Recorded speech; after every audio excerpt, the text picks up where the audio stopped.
नमस्कार, आपका स्वागत है हमारे इस चैनल पर। आज हम शिव पुराण के दूसरे अध्याय को सुनेंगे। हमारा दूसरा अध्याय कुछ इस प्रकार है।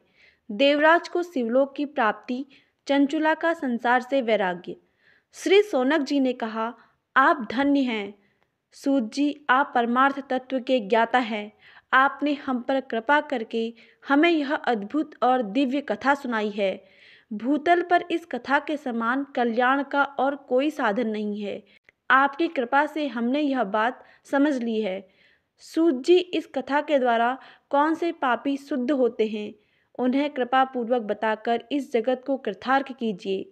सूत जी बोले, मुने, जो मनुष्य पाप, दुराचार तथा काम, क्रोध, मद, लोभ में निरंतर डूबे रहते हैं, वे भी शिवपुराण पढ़ने अथवा सुनने से शुद्ध हो जाते हैं तथा उनके पापों का पूर्णतया नाश हो जाता है।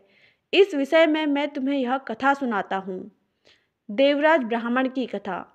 बहुत पहले की बात है कि रातों के नगर में देवराज नाम का एक ब्राह्मण रहता था। वह ज्ञान में दुर्बल, गरीब, रस बेचने वाला तथा वैदिक धर्म से विमुख था। वह स्नान संध्या नहीं करता था तथा उसमें वैश्यवृत्ति बढ़ती ही जा रही थी। वह भक्तों को ठगता था। उसने अनेक मनुष्यों को मारकर उन सबका धन हड़प लिया था। उस पापी ने थोड़ा सा भी धन धर्म के काम में नहीं लगाया था। वह वैश्यागमी तथा आचार भ्रष्ट था। एक दिन वह घूमता हुआ देवयोग से झूसी प्रयाग जा पहुंचा। वहां उसने एक शिवालय देखा जहां बहुत से साधु महात्मा एकत्र हुए थे। देवराज वहीं ठहर गया। वहां रात में उसे ज्वर आ गया।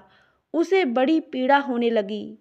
वहीं पर एक ब्राह्मण देवता शिव पुराण की कथा सुन रहे थे। ज्वर में पड़ा देवराज भी ब्राह्मण के मुख से शिव कथा को निरंतर सुनता रहता था। 1 मास बाद देवराज ज्वर से पीड़ित अवस्था में चल बसा। यमराज के दूत उसे बांधकर यमपुरी ले गए। तभी वहां शिवलोक से भगवान शिव के पार्षदगण आ गए। वे कर्पूर के समान उज्ज्वल थे।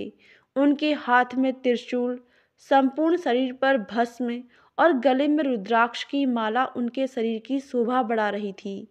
उन्होंने यमराज के दूतों को मार पीट कर देवराज को यमदूतों के चंगुल से छुड़ा लिया और वे उसे अपने अद्भुत विमान में बिठाकर जब कैलाश पर्वत पर ले जाने लगे तो यमपुरी में कोलाहल मच गया, जिसे सुनकर यमराज अपने भवन से बाहर आ गए।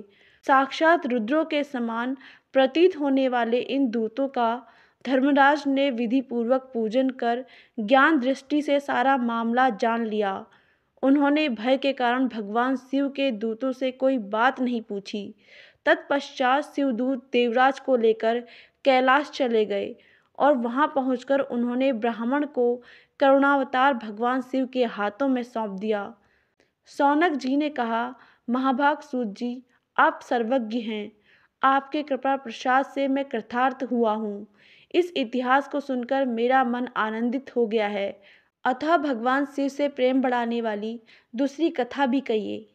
धन्यवाद। आज के लिए बस इतना ही। अगली कथा हम दूसरे अध्याय में शुरू करेंगे।